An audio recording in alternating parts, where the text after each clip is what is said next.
Thank you all for being here today. I want to introduce next, following here, Senator Mario Mattera. Thank you, Mario. Thank you. Great job. Thank you so much, Senator O'Mara, for those words. Leader Ort, all my colleagues, Mike Valentini, thank you so much. Mark Valentini, all of my brothers and sisters from the United Association of Plumbers and Pipe Fitters from Buffalo to Montauk Point for being here to protect the residents and our state. New York State Pipe Trades is here also, the executive board. Remember one thing, the plumber protects the health of the nation. As elected officials and New Yorkers ourselves, we are all keenly aware of the need to protect our environment. We are all committed to preserving our planet for future generations. But we know that any steps must be done smartly, in a manner that does not negatively impact the lives of those that live in our state now.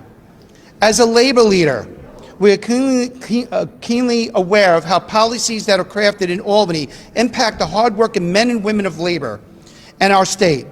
I know firsthand that we have been balanced in our approach to this issue. This plan has a real danger of eliminating the very jobs our residents need, especially as we recover from the COVID-19 crisis.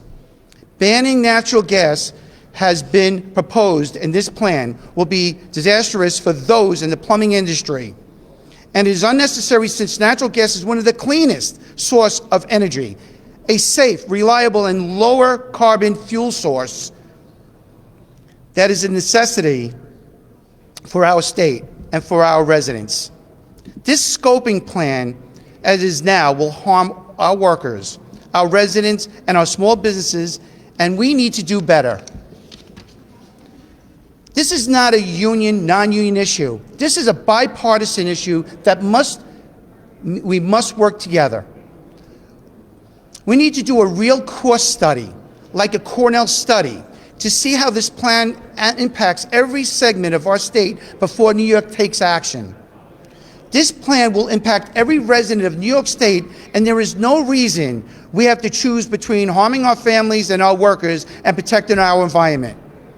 We can reach a mutual goals by acting wisely and committing to working together. We are all supportive of renewable energy, but as we all move together forward, the goal, we need to find solutions that work. You know, something that's important to me, back what happened in the 70s and the 80s, we know that they were trying to go electrified back then.